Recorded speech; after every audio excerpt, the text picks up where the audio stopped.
So guys, gotta be back in another video, and today guys, it's that time of the year again where we're doing our top 9 best Disney movies of 2021. This has been such a great year for me.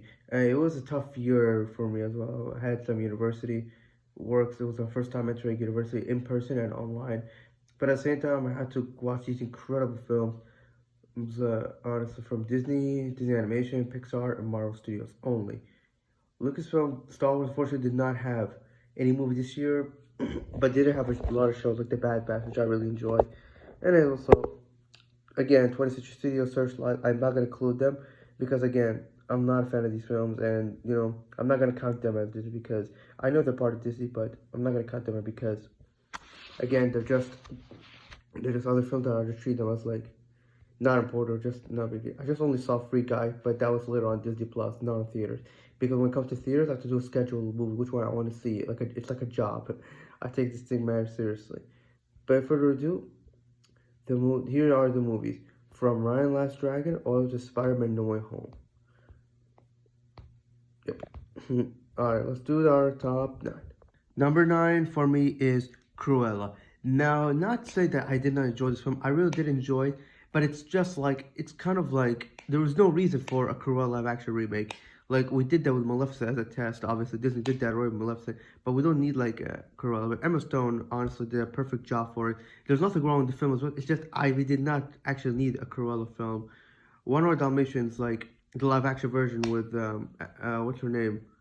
I forgot her the actress name. I forgot. Yeah, but she was in the 1990s.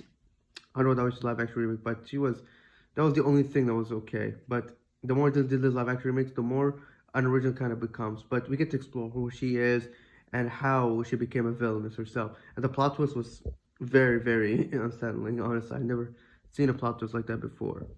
But that was Cruella. Now up to the next one. And then we have next on number 8 is Eternals.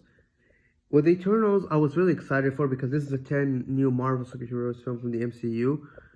But when I saw the film, the first one in theaters, like this is the first film I saw when I was in London for university and everything, because it was November 5th at the time. So, I checked out the movie myself. In the beginning, it was all good because, we were talking about supposed to be the story, the entire story, the premise, but it's supposed to be about all these superheroes coming together, reuniting to defeat the villain and everything. Very basic, and we all know it. They're going to win at the end. That's what I was guessing. But then afterward, in the middle of the film, it went to such a directly different line, and it's made like such a scratch. So, like in Arabic, it's like something like that. You know what I mean? Like it was supposed to be a direct line, but then it went so much to the point where I just confused, got lost with the story. So it seems to be like, the main hero Icarus is like the villain now, or all these heroes are just fighting each other. There's no technical villain here. So we're not sure. Some people say it's the Celestials who are the villains. But, the entire film was okay, but it's just confusing. That's the reason why it's the bottom low. But the post-credit scenes were really exciting. I'm not going to say what they are because of spoilers. But, hey, you guys see it for yourself. But they're very hot. That's all I got to tell you. And on number 7 is Jungle Cruise. Dwayne The Rock Johnson and Emily Blunt have the best chemistry when they play together in this film. But one of the things that I just didn't like from it is that it's sometimes has a clumsy way of writing because it's just basically Pirates of the Caribbean in the jungle, Amazon. And again, it's a jungle movie that stars The Rock. I mean, how many times do we have to see this? Or The Rock stars in an actual jungle movie. But overall, the movie has a great sense of humor. And of course, since this is based on a Disney ride, you have to make it accurate like the Disney ride itself. And so, of course, we have our skipper telling us a bunch of puns that of course are very, very cringeworthy, but still overall fun film, but still like very flawed. It's enjoyable, but flawed. And on number 6, it's gonna be Luca. Now I really, really don't, and I know people gonna hate me for putting on this low on the list. It's not that low, it's like in the middle. I liked Luca, I loved Alberto. Honestly, the movie is so fun. It's just a feel-good film. It's set it's Pixar taking you everywhere right now. And this time they took us to Italian Riviera. And, where we meet, a boy named Luca and his friend Alberto, who obviously have a darker secret, which they are sea monsters living at the bottom of the ocean.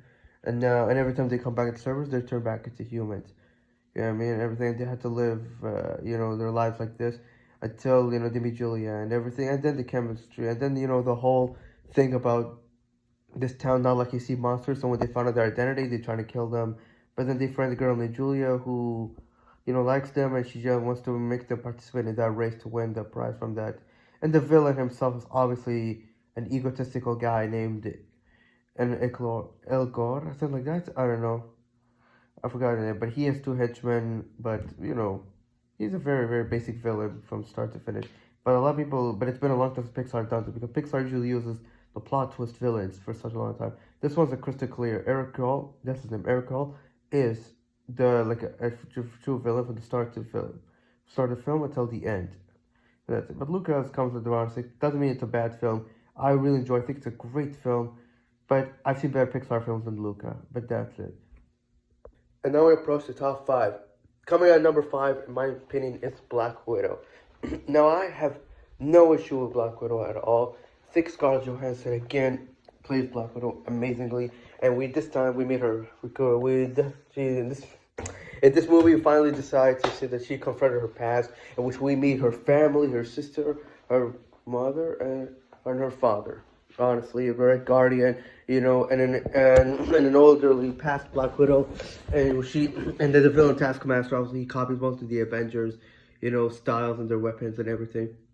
Film's really great, but the movie has a slow pacing in the middle, which obviously is gonna be very frustrating to tell you about. But the one thing I liked about this film is the characters and their story arcs and everything. It's just another great example. But the Black Widow movie should have come way too late. Honestly, it should have came before Infinity War and Endgame. Should have arrived like during the Phase 1 movies. But I believe they want to give it time to introduce this character slowly, basically, because in Phase 1 it's about the four main Avengers, and Black Widow and Hawkeye came in during the middle of it. Like Black Widow came in Iron Man 2, and Hawkeye came in Thor. But regardless of that, Black Widow, enjoyable film, but has a slow pacing in the middle of it. But overall, really great film. Coming in number 4 for me is ShangChi and the Legend of the Ten Rings. Now I know a lot of people would say, no, please, put it at the top. Put it at the top. It's one of the best films of all time. And I agree. I can't lie. This is a very fun film. Simu Liu is amazing as Shang-Chi, and Aquafina is great as his friend Katie, and and we get to learn and we get to see them action with the martial arts. We get to learn Shang-Chi's story and confrontation, how he confronts and stands up to his father, who's obviously the leader of the Ten Rings, the real Ten Rings, but with the Mandarin, because we all know in Iron Man 3 how did that suck very well, because we found out when the actor was a goofball. But this time here, it's the actual Ten Rings and the leader of the Mandarin himself. Story-wise, so amazing. And of course, Wong makes an appearance in this film, as well as a surprise Abomination, who of course was the villain in the 2008 forgotten Marvel film, The Incredible Hulk. Shang-Chi, great overall movie. Still, it needs a bit of here and there, but I can't wait for the sequel. Obviously, it's gonna return, and of course, we get to see Wong karaokeing a Katy Perry song at the end. Was it Katy Perry? I'm not sure what that was song, but it's really great. Now we're approaching our top 3. In third place in top 3 is Encanto. I just saw this movie not that long ago, and it just arrived on Disney Plus like yesterday, on December 24th. But amazing film. I enjoyed this film from start to finish. It was one of the most pleasant surprises I've seen in the theater. Stephanie Beatriz voices Mirabel Madrigal very well, and of course about the family in Colombia, where each of them have their magical powers and everything, and they have been gifted with blessed with these powers, except Mirabel, who she finds out why. And there's like a long distant cousin named Bruno, who of course is a band from family, and of course we don't talk about Bruno. It's too bad to be Bruno, disrespect to everyone. With Luca, sitting to Bruno, and then with Encanto, we don't talk about Bruno. So yeah, the music, the style, the music culture of Colombia is phenomenal. It's very beautiful. I liked it. My favorite member of the Encanto family, I resemble him a bit sometimes, is, what's his name? Camilio, yeah, who shapeshifts, that one, yeah. Because he's like the middle child of the family, but amazing film overall. Encanto's great. That's it. But the reason why I put it in the top 3 is because, because again, there's better movies than this one. Not to say Encanto's bad, amazing film, but There's two movies on the top that I'll talk about right now that are very far amazing than that one. So let's talk about the top two movies. Second place is Raya the Last Dragon. This has become one of my favorite Disney animated films so far. It is brand new. It was the first one to arrive there because again, even though it was not the first Disney movie of 2021, because that goes to Nomadland from Sir Fox Searchlight to 20th Century Studios. But again, those are not important. I'm talking about the Disney, Pixar, Marvel, Lucasfilm, all that movie. Yeah, but I don't count them as that one. So, but Raya Last Dragon, when I first saw this online, because we had a COVID lockdown, malls are closed, cinemas are closed a week before this movie came out, and then a week after this movie came out, it was everything about to open up, and I watched this the second time in theaters and online, and I want to see it again on the OSN, and hopefully I'll see this again on Disney Plus. I watched it again nonstop. It was just amazing. I love this film. You know, Aquafina is also in this movie again. Not ShangChi, but this one's Raya, where she plays the dragon Sisu. Where she shapeshifts back into human as well. The music, amazing. Lead the Way is one of my favorite songs right now. I listen to it all the time. The story is just again, it's like any other Disney animated film, a quest for a journey, to save your kingdom. It's the same story we've seen before, but I like these characters so much, and Boone is my favorite as well. Ryan Left Drug is one of the most pleasant surprises I've seen. It is amazing, it's fun, and it's creative. So that's why it comes in my number two.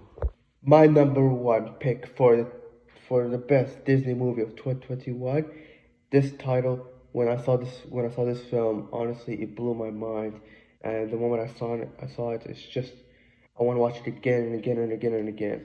We've been hinting there's some Easter eggs and theories about happening in this movie, and it was just phenomenal film. It was so fun. And of course, guys, I'm talking about Spider-Man No Way Home, my number one best Disney movie of 2021. I can't say much words about this film. The moment it started to the moment it finished with the credits and everything, and the post credits later out. Even though the post credits didn't seem that much surprisingly, didn't have any surprises. It's just predicted Venom 3 for some reason, but again, not do with MCU. But I loved this movie. The moment where it opens shot with like Spider-Man, Peter Parker, has his identity been revealed, and now he's on a runaway, and now he went to Doctor Strange to tell him, hey, Doctor Strange, can you break his spell to make everyone now remember who I am, so everything, make sure that Mysterio cannot reveal my name, nothing happened and all. And of course, we got some surprises. And again, beware of spoilers if you haven't seen the movie. But heck, most people have seen this movie. I've seen it, my family has seen it, my friends have seen it, everyone has seen it. Of course, this time, and of course, in this movie, this is literally Spider-Man. This is literally Infinity War and Endgame, but for Spider-Man only Spider-Man universe. We'll see all the Spider-Man universes and franchises coming together in one film. Amazing. All the films from Doc Ock, what's his name, Sandman, Lizard, Electro, all together in one film. That is amazing. And of course, we cannot talk about it without the big surprise reveal. That is the two Spider-Mans, Tobey Maguire and Andrew Garfield, are in this movie as well. Confirmed. I saw it myself. It blew my mind the moment I saw them. I cannot believe that they would actually do this. Like, I did not know that these two would come back as Spider-Man. But it's made me so happy to see them again. I just love this movie. I just love this movie. But I remember when I just fell in love with this film. Honestly, became one of my top movie MCU next to the Avengers and Black Panther and Guardians of the Galaxy. Spider-Man No Way Home is such a phenomenal, and that is why I pick it at number one. So I hope you guys enjoyed. This is my top 9 best movies of 2021. I cannot wait for 2022 and see what they have in store for us, because it's going to be very exciting, honestly. More Marvel sequels and more Disney animation, Pixar, all of it. Hopefully Lucasfilm will come back, and make a new Star Wars or Indiana Jones movie, because I can't wait for the 5th Indiana Jones as well. It's been such a long year, honestly. I feel this is one of the longest years. 2020 has been a rough year for me, really, but it was kind of a more pleasant year for me because I get to spend more time with my family, get to watch more Disney Plus content freely. But with this year, this has been very tough because of university and everything. But heck, yeah, life moves on, and I did survive all this right now. We have a few days left before 2022. So, to wrap up this year, I just say thank you guys so much. Take care, guys. And I hope you go join my list and go like, subscribe, and all that. Share this video. Take care, guys, and peace. Goodbye.